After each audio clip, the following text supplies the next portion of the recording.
Hello मेरे प्यारे विद्यार्थियों, आप कैसे हैं। हम उम्मीद करते हैं कि आप लोग स्वस्थ होंगे, तंदुरुस्त होंगे, अच्छे से पढ़ाई कर रहे होंगे। आज हम आप लोगों के लिए लेकर आए हैं कक्षा 10वीं का वास्तविक संख्या प्रश्नावली, वास्तविक संख्या यानी रियल नंबर प्रश्नावली 1.4 4 का क्वेश्चन नंबर 3 का पहला, दूसरा और तीसरा। तो आप लोग बोलिएगा कि क्वेश्चन नंबर प्रश्नावली 1.4 का एक नंबर क्वेश्चन कहाँ गया। तो एक number question the Ashish academy YouTube channel the Ashish academy के प्ले लिस्ट में है।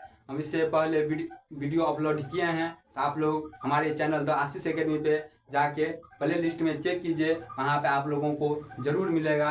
तो चलिए हम क्वेश्चन पढ़ते हैं। क्वेश्चन में क्या बोल रहा है उसका हम सॉल्यूशन करेंगे।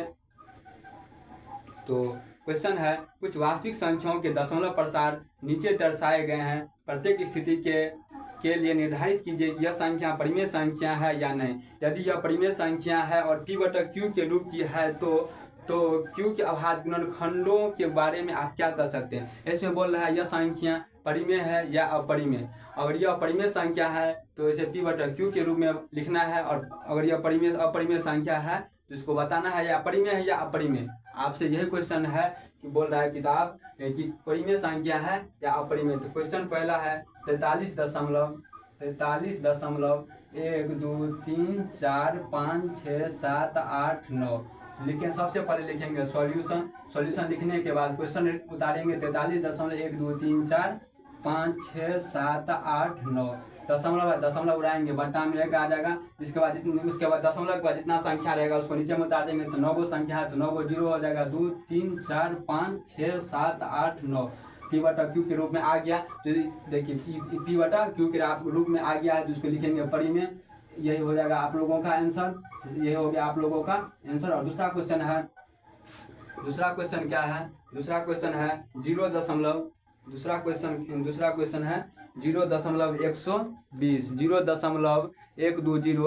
0.120 दूसरा क्वेश्चन है 0.120 1 2 0 1 2 1 2 3 गो जीरो 1 2 4 गो जीरो डॉट। यानी ये संख्या बार बार रिपीटेशन हो रहा है, यानी रुक नहीं रहा, निर्धारित नहीं है। निर्धारित है, आपके क्वेश्चन में यह भी लिखा है कि यह संख्या निर्धारित है या नहीं। तो निर्धारित मतलब है रुकना, और जो निर्धारित नहीं होगा उसको वो हो जाएगा अपरिमेय, और जो निर्धारित होगा वह हो जाएगा परिमेय। तो देखिए ये निर्धारित था, तो देखिए 43.1 2 3 4 5 6 7 8 9 तो डॉट दिया है और 9 ही रेकरिंग दिया है। यह संख्या निर्धारित है, और अगर डॉट दिया रहता तो निर्धारित नहीं होता, लेकिन डायरेक्ट है 43.1 2 3 4 5 6 7 8 9।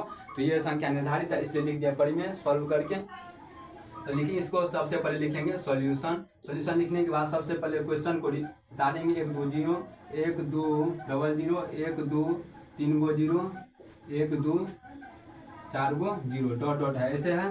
तो आप लोग इस पे गौर करके देखिए कि यह संख्या रुकने का नाम ही नहीं ले रहा है, क्योंकि यह निर्धारित परिमेय संख्या रहता तब न निर्धारित रहता। यह तो है अपरिमेय संख्या। तो आप लोग देखिए कैसे परिमेय और अपरिमेय को पहचानिएगा। तो आप लोग इस वीडियो को देखिए, हम आप लोगों को बताएंगे यह कैसे परिमेय है और कैसे अपरिमेय है। तो देखिए क्वेश्चन में है 0 दशमलव है। तो देखिए यहाँ पे 120 है, यहाँ पे 1200 है, यहाँ पे 12,000 है, यहाँ पे 1,20,000 है। यानी 4 गो जीरो यहाँ है, 3 गो जीरो यहाँ है, 2 गो जीरो यहाँ है, 1 गो जीरो यहाँ है। यानी उस पहले 1 गो जीरो आया, उसके बाद 2 गो आया, उसके बाद 3 गो आया, उसके बाद 4 गो आया, उसके बाद साइन। देखिए क्वेश्चन में है डॉट, यानी लगातार बढ़ते जा रहा है। जो संख्या आपको क्या बोले, जो संख्या रुक जाए वह हो जाएगा परिमेय, और जो संख्या नहीं रुकेगा वह हो जाएगा अपरिमेय। तो देखिए ये हो जाएगा अपरिमेय, ये हो जाएगा अपरिमेय। इसका आंसर हो जाएगा अपरिमेय। तो आप लोग बोलिएगा कैसे। तो देखिए परिमेय और अपरिमेय आप लोग को बता ही देते हैं। तो परिमेय ये हो गया परिमेय। अगर 5 से भागा 3 में दीजिएगा तो 3 में 5 से भाग देंगे तो नहीं लगेगा। जब नहीं लगेगा तो 0.30 5 छके 30, ये पूरा कट गया। इसका शेष क्या हो गया 0। और यही देखिए अगर सोचते हैं और 3 से भाग 2 में दीजिएगा तो 0 3 से और 2 में भाग दीजिएगा तो नहीं लगेगा। तो 0.20 तीन पंजे 3 छक्के 18, शेष आ गया 2 और दशमलव दिए हैं फिर 0, फिर आ गया शेष 18, फिर आ गया शेष 0। यानी ये संख्या बार बार रिपीट हो रहा है, यानी फिर 6 रिपीट होता है, यानी डॉट डॉट यानी बढ़ते जाता। तो ये हो जाएगा अपरिमेय। जो संख्या आगे बढ़ते रहेगा यानी कटने का नाम नहीं लगेगा वो हो जाएगा अपरिमेय। जो कट जाएगा जिसका शेष 0 हो जाएगा वो हो जाएगा अपरिमेय, क्योंकि इसका शेष देखिए 0 हो गया और इसका शेष देखिए 2 है, यानी कटने का नाम नहीं ले रहा है, तो यह हो जाएगा अपरिमेय। और जो संख्या पूरी कट जाएगा वो हो जाएगा परिमेय।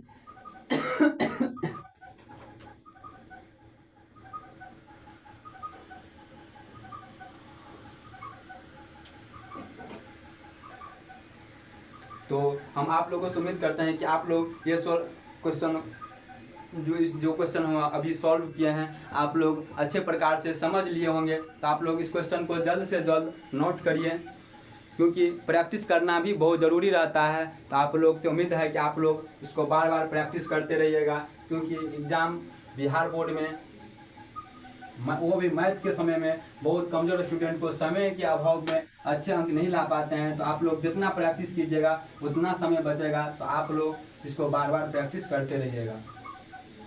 तो चलिए तीसरा क्वेश्चन बताते हैं। क्वेश्चन नंबर 3 का तीसरा क्या है? क्वेश्चन नंबर 3 का तीसरा है 43.123456789 के ऊपर रेकरिंग 43.123456789 के ऊपर रेकरिंग है। तो सबसे पहले लिखेंगे सॉल्यूशन लिखने के बाद 43.123456789 रेकरिंग है। तो सबसे पहले क्वेश्चन उतार दिए हैं, तो लिखेंगे 43 12 34 56 78 9।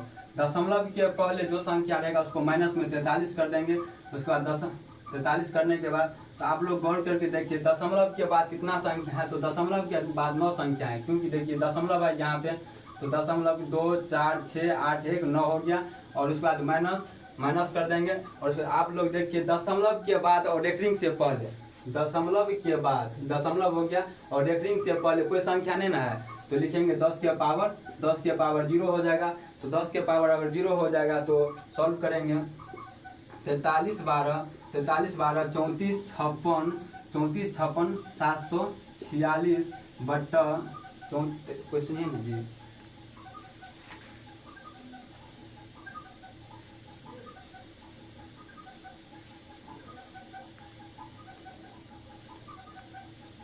तो 10 के पावर 9 है, क्वेश्चन यही है। तो 10 के पावर 9 है, तो 10 को 9 बार लिखेंगे। 3 हो गया 4 5 6 7 8 9,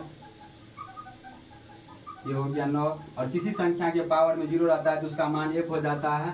तो इसको 43 12 34 56 43 12 34 56 746 बट्टा 1 के पावर 9 आ जाएगा, यानी 3 4 5 6 7 8 9। इसको गुना कीजिएगा तो 1 10 11 1000 10,000 लाख 10 लाख करोड़ 10 करोड़ यानी मिलियन करोड़ में आ जाता है। उसके बाद माइनस है तो माइनस लगा देंगे। तो आप लोग इसको देखिएगा 43 12 34 56 746 बट्टा 1 2 घटाइए तो घटाइए आप लोग 3 4 5 6 7 8 9, यही हो जाएगा परिमेय संख्या। तो आप लोग बोलेगा परिमेय कैसे हुआ? तो देखिए ये P बटा Q के रूप में है ना, ये हो जाएगा परिमेय, यही हो जाएगा आप लोगों का आंसर। तो चलिए आज हम 1.4 प्रश्नावली 1.4 को द एंड कर चुके हैं। तो हम कल आप लोगों के लिए लेकर आएंगे बहुपद प्रश्नावली 2.2 परीक्षा की दृष्टि से है और 2.1 वैसे फंडामेंटल है। तो आप लोग 2.2 को अच्छे से पढ़ाई कीजिए। चलिए तो आगे हम बढ़ते हैं।